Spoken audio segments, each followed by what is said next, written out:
Hello বন্ধুরা, রান্না শুরু করে দিয়েছি। কি রান্না করছি সেটা দেখাচ্ছি, দাঁড়াও।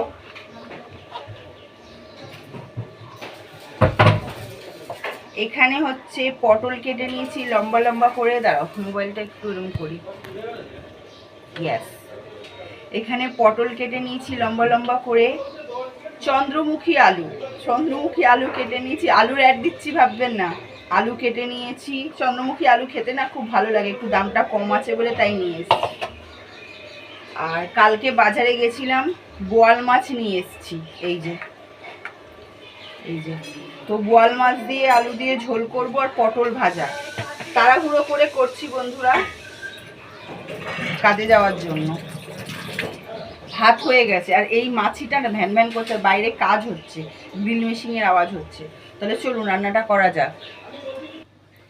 তেল গরম হয়ে গেছে। আমাদের এখানে দুদিন ছাড়া ছাড়ি কিছুর না কিছুর আওয়াজ হবে। এই যা আওয়াজ হচ্ছে কথা বলা যাবে না। তাহলে চলুন ঝটপট করে রান্নাটা করে নিই। আর এখানে মশলা হয়ে গেছে, তেল গরম হয়ে গেছে। মাছটা দিয়ে দিই এবারে। এই যে মাছ দিয়ে দিয়েছি। যেহেতু এই মাছগুলো প্রচণ্ড ফাটে, ওর জন্য ঢেকে ঢেকে ভয়তে ভয়তে করছি। এরা কাজ কম করে, চিল্লায় বেশি। কি করব বলুন। যাই হোক, মাছ ভাজাটা হোক, দেখিয়েই দিলাম। এই যে এইসব মাছ দিয়ে বেছে বেছে থাকতে হবে, নাহলে জায়গায় জায়গায় একটা করে, যেখানে ছিটে তেল পড়বে সেখানে একটা করে নিশানি ছেড়ে দেবে। তাহলে চলুন ঝটপট করে রান্না করি। চলুন, টাটা বলছি না, থাকুন। এখন একটু আওয়াজটা কম আছে বলে তার জন্য আমি ক্যামেরাটাকে আবার চালু করলাম। তাহলে মাছটা ভেজে নিই। এখানে মাছ ভাজা হয়ে গেছে। এবার মাছের এই তেলে আলুগুলো দিয়ে দেবো। আলু ভাজাগুলো করে নিই। মাছ ভাজা হয়ে গেছে। ভয়তে এই যে আলু দিয়ে দিয়েছি। আলুগুলো দেখেছেন, আমি এরকম চন্দ্রমুখী আলু হোক আর জ্যোতি আলু যেটাই হোক, চন্দ্রমুখীটা একটু বেশি ভালো হয়, তাড়াতাড়ি সেদ্ধ হয়ে যায়। আমি এরকম বড় বড় মানে লম্বা লম্বা আলু খেতে বেশ মাছের ঝোলে দেখবেন ভালোই লাগে। এই যে আলুটা আবার ভাজা বসাই। এর এখানে ননস্টিকার বসিয়ে দিয়েছি। এই পটলগুলোতে নুন হলুদ মাখিয়ে নিই, তাহলে আরও তাড়াতাড়ি হবে দুপাশে করে নিলে। তাহলে আলুটা ভাজা করে নিই। এখানে আলু ভাজা হয়ে গেছে, পটল ভাজা বসিয়ে দিয়েছি। এই তেলে এই গরম মশলা, গোটা গরম মশলাগুলো দিয়ে দেবো। এত আওয়াজ হচ্ছে, যেই মেশিনটা বন্ধ হচ্ছে অমনি আমি চালু করছি। এই গরম মশলা দিয়ে দিলাম। এবার মশলাটা দিয়ে দেব এর মধ্যে। এই যে মশলাটা করে রেখেছি, ছোট জায়গা তো একটু গুছিয়ে গাছিয়ে রাখতে হয়। এবার এই মশলাটা দিয়ে দেব। এবার এই তেলেই মশলাটা দিয়ে দেবো। এর মধ্যে আদা, পেঁয়াজ, রসুন, টমেটো, লঙ্কা সব দেওয়া আছে। এই যে এবার এদিকে তো পটল ভাজা হচ্ছেই।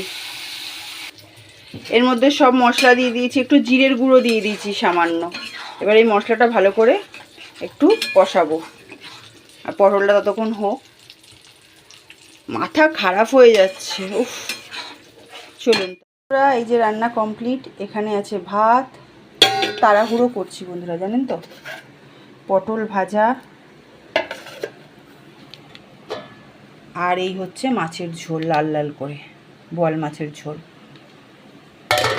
এখানে রান্নাঘর পরিষ্কার হয়ে গেছে, ঘর মুছছি। প্রচুর তাড়াহুড়ো করছি, ট্রেনের টাইম দিয়ে দিয়েছে তো, বলছে এই টাইমের মধ্যে স্টেশনে সবাইকে একসাথে হতে হবে। ওর জন্য তাড়াহুড়ো করছি। ঘরটা মুছেই সব করে নিয়েছি, এবার চান করতে যাব। নাকে মুখে দুটো খেয়েই দৌড়বো, কারণ ট্রেনের টাইম দিয়ে দিয়েছে। এই টাইমের মধ্যে ওইখানে স্টেশনে সব টিকিট কেটে গিয়ে দাঁড়াতে হবে। পরের কাজ করলে বুঝতেই পারছেন, কিছু করার নেই। তাহলে চলুন, যেটুকুখানি পারবো আপনাদের সঙ্গে শেয়ার করব। আজকে আবার সোদপুর, এই নিয়ে দুবার দুটো কাজে গেলাম সোদপুর। বা সোদপুর কোথায় সেটা জানি না, বাদবাকিটা পরে শেয়ার করছি। চলুন তাহলে, টাটা। চলুন সবাইকে টাটা। হেঁটে হেঁটে যাচ্ছি, একটা টোটো পেলাম না। মোটামুটি অল্প একটু খাওয়া দাওয়া করে এখন যাচ্ছি হেঁটে হেঁটে। টোটো পেলে একটু সুবিধা হয়, একটা টোটো নেই কোথাও। পুরো কি বলেন তো, খেয়ে উঠে না, হাঁটা যায় না।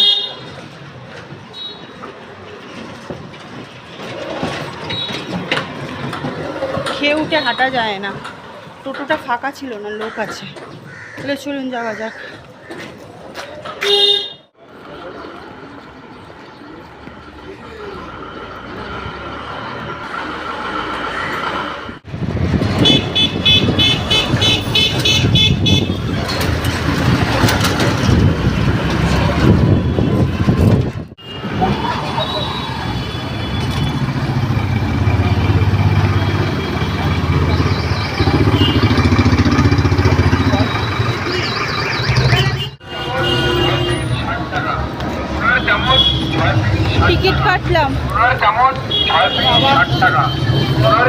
জায়গা মতন গিয়ে বসলে তারপরে সবাই আসুক, অসুবিধা নেই।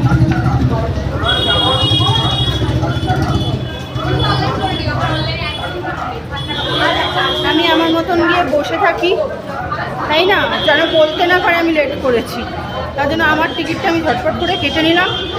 চলুন যাওয়া যাক।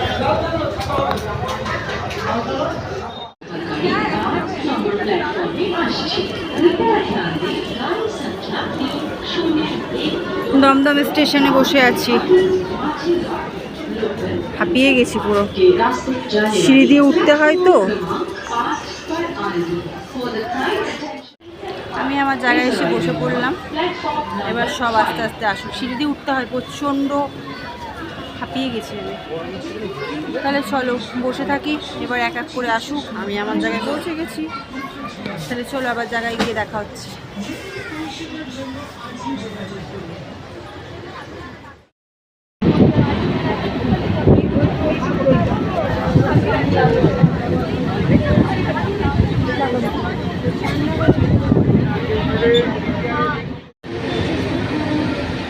দাঁড়িয়ে আছে ভিতরে, ফাঁকা, সব বাইরে এসে দাঁড়িয়ে আছে।